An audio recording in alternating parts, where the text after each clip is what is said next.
याद करा दूं कि गुरुजी जन्म शताब्दी समारोह में आज से करीब 2-3 साल पहले मैं आपके पास आई थी और यहाँ पे मैं आई थी तो उस समय मैंने सुना था कि यहाँ पे कितना अत्याचार, कितना भ्रष्टाचार हो रहा है इस देश में। हमने जिसको रहने की शरण दी, हमारा भारत इतना महान कि कहता है सभी को कि आओ हमारे पास रुको, सभी को आसरा दिया, सभी को शरण दी, पर यहाँ के लोग ही जिनको हम शरण देते हैं वही हमारे साथ गद्दारी करते हैं। क्यों? क्योंकि हिंदू सीधा साधा और सरल है। हमारे देश में इतना अत्याचार और इतना भ्रष्टाचार फैला हुआ है, किसके कारण? केवल हम लोगों की शांति के कारण।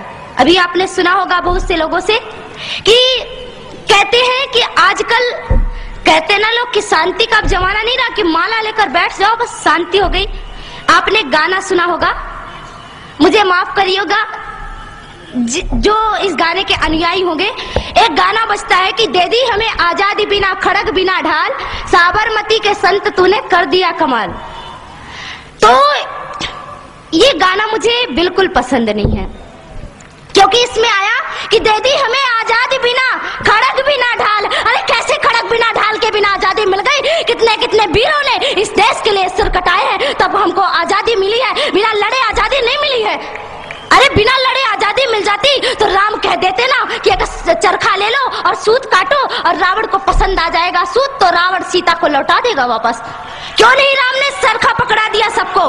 तो केवल चरखा पकड़ने से और सूत काटने से आजादी नहीं मिलती और शांति का भाषण देने से आजादी नहीं मिलती। राम ने अपने प्रत्यंचा पर अपनी धनुष पर तीर चढ़ाया और रावण के संग वध किया, तब माता सीता वापस आई। हिंदुओं, आप राम बनो और अपने धनुष को तैयार कर लो और तभी इस देश से आतंक नष्ट विनष्ट होगा। आप सभी लोग तैयार हो जाइए।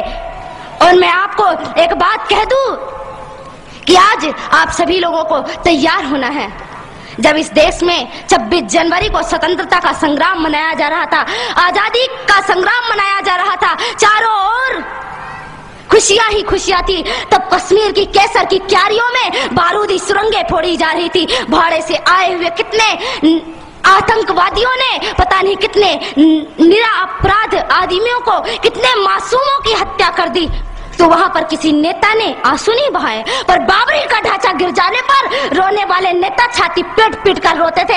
ऐसे छाती पीट रहे थे जैसे रावण के मरने पे मंदोदरी ने भी अपनी छाती नहीं पीटी होगी। इन देश के नेताओं को देखो, ये कुत्ते हैं और ये टुकड़ों के बल पर पल रहे हैं।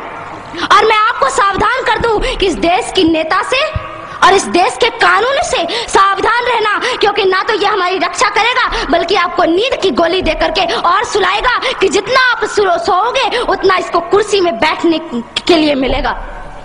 इस देश के नेता कली बेच देंगे, चमन बेच देंगे, धरा बेच देंगे, गगन बेच देंगे। अगर तुम यूं ही सोए रहे राष्ट्रभक्तों तो ये बांट के भिखारी सारा वतन बेच देंगे, नीलाम कर देंगे मेरे देश को।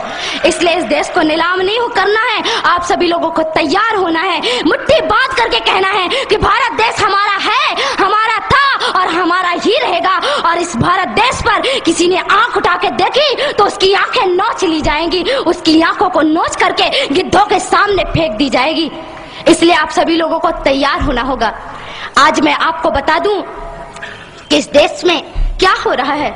आज भी आप जाइए कश्मीर में तो वहां किसी हिंदुओं को चैन से जीना नहीं मिलता। कश्मीर में कश्मीर के लोगों को मार मार कर भगाते हैं, लोग घायल अवस्था में जम्मू के और दिल्ली के फुटपाथों पर लेटे हुए हैं। हमारा नेता कभी भी ये पूछने नहीं आया कि तुम्हें क्या तकलीफ है, तुम्हें क्या परेशानी है, कोई भी वहां पे पूछने के लिए नहीं जाता। पर मैं आपसे कहती हूँ कि आप तो हिंदू हैं, एक हिंदू दूसरे हिंदू की पीड़ा समझ सकता है। मैं आप लोगों से कहना चाहती हूँ कि अब आतंक का नष्ट होना चाहिए। इस देश से आतंक का नष्ट तभी होगा जब आप सभी लोग तैयार होंगे, आप सभी लोग खड़े होंगे। क्यों?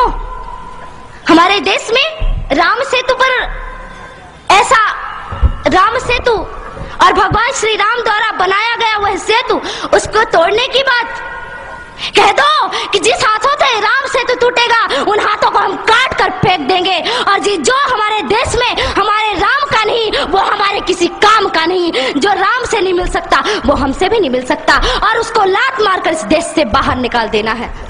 और मैं आप लोगों से कहना चाहती हूँ कि सभी लोग तैयार हो जाइए। बस भगवान श्री राम हमारी प्रतीक्षा कर रहे हैं। भारत माता अपनी बाहों को फैलाए हुए है और कह रही है कि मेरे बेटो, मैं तुमको गले से लगाने के लिए तैयार हूँ, पर एक शर्त पर। जब तुम इस देश को, इस भारत भारती को पुनः विश्व गुरु के पद पर प्रतिष्ठित करोगे, तब भारत माता आपको चैन की नींद सुलाएगी। कृष्ण ने गीता में महाभारत के युद्ध के समय पे शंख बजाया। केवल कृष्ण को बांसुरी नहीं बजानी आती, कृष्ण शंख भी बजाता है। और कृष्ण ने शंख बजाया और शंख बजा करके कहा कि इस देश में पहले शंख बजा करके सबको जागृत करो, और जब सब जागृत हो जाएं तो फिर चैन की बांसुरी बजाना, फिर चैन से बैठ जाना। पहले राम का धनुष बाण उठा करके इस देश से रावण को खत्म कर दो, फिर कृष्ण की बांसुरी बजाने के लिए बैठ जाना। भारत माता तो स्वयं तैयार बैठी है और हमें डराया जाता है।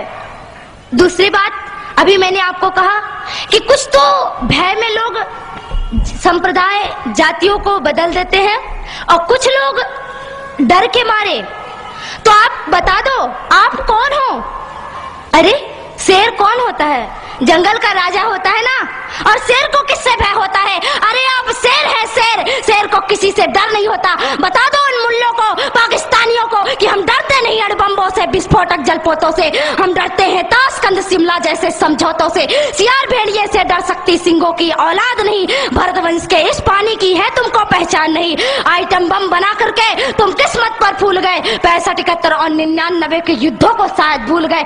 तुम याद करो, अब्दुल हमीद ने पैटर्न टैंक जला डाला, हिंदुस्तानी नेटो ने अमरीकी जेट जला डाला।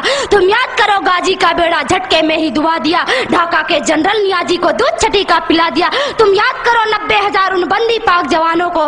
तुम याद करो शिमला समझौता, इंदिरा के स्थानों को। पाकिस्तान ये कान खोल कर सुन ले कि अब की जंग छिड़ी तो सुन ले, नाम निशान नहीं होगा, कश्मीर तो होगा लेकिन पाकिस्तान नहीं होगा। लाल कर दिया लहू से तुमने श्रीनगर की घाटी को, किस गफलत पर छेड़ रहे तुम सोई हल्दी घाटी को। जहर पिलाकर मजहब का इन कश्मीरी परवानों को, भय और लालच दिखलाकर तुम भेज रहे नादानों को। खुले प्रशिक्षण, खुले शस्त्र है, खुली हुई शैतानी है, सारी दुनिया जान चुकी ये हरकत पाकिस्तानी है। बहुत हो चुकी मक्कारी, बस बहुत हो चुका हस्ताक्षेप, समझा दो उनको वरना भभक उठेगा पूरा देश। देश अगर हो गया खड़ा तो त्राहि त्राहि मच जाएगी, पाकिस्तान के हर कोने में महाप्रलय आ जाएगी। क्या होगा अंजाम तुम्हें इसका अनुमान नहीं होगा। कश्मीर तो होगा लेकिन पाकिस्तान नहीं होगा। ये आवाक्स, ये एटम बम पर हिम्मत कौन दिखाएगा? इन्हें चलाने को क्या बोले बाप तुम्हारा आएगा। अब की चिंता मत कर, चेहरे का खोल बदल देंगे। इतिहास की क्या हस्ती है, पूरा भूगोल बदल देंगे। धारा हर मोड़ बदल कर लाहौर से गुजरेगी गंगा, इस्लामाबाद की छाती पर लहराएगा भारत का झंडा। रावलपिंडी और कराची तक सब कुछ गारत हो जाएगा, सिंधु नदी के आर पार पूरा भारत हो जाएगा। फिर सदियों सदियों तक जिन्ना जैसा शैतान नहीं होगा। कश्मीर तो होगा लेकिन, कश्मीर तो होगा लेकिन अगर आप ऐसा ही बोलते हैं तो एक दिन मैं सच कहती हूँ कि पाकिस्तान का नामो निशान नहीं रहेगा। इसलिए मेरे देश के बंधुओं, मेरे देश के भाइयों, खड़े हो जाइए, अब खड़े होने का वक्त है।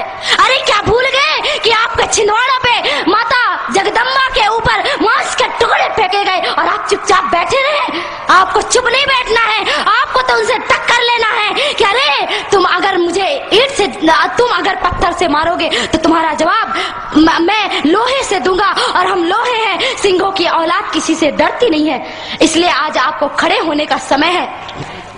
इस देश में कानून बनाया गया, कहते हैं कि राम मंदिर का मामला अभी तक नहीं सुलझा। राम जी का मंदिर क्यों नहीं बन रहा है? क्यों नहीं बन रहा है प्रभु श्री राम जी का मंदिर? कुछ समय पहले की बात थी, कहा गया कि कोर्ट जो निर्णय करेगी वही होगा। अरे मैं आपसे पूछती हूँ कि क्या राम मंदिर और राम सेतु का निर्णय कोर्ट करेगी, अदालत करेगी, या हमारे देश के हिंदुओं की श्रद्धा या कि विश्वास निर्णय करेगा? आप बताइए क्या निर्णय करेगा? आपका विश्वास निर्णय करेगा तो आप अपने विश्वास से निर्णय करिए। अरे इन नेताओं को और इन पुलिस वालों को छोड़ दीजिए, आप अपने से जाइए और एक एक ईंट लेकर अगर हिंदुस्तान का एक एक आदमी एक ईंट लेकर गया तो मैं कहती हूँ कि राघवेंद्र सरकार का मंदिर कोई और नहीं बल्कि आप बनाएंगे, और केवल आपको केवल जाने की आवश्यकता है। प्रभु श्री राम का मंदिर आप बनाइए।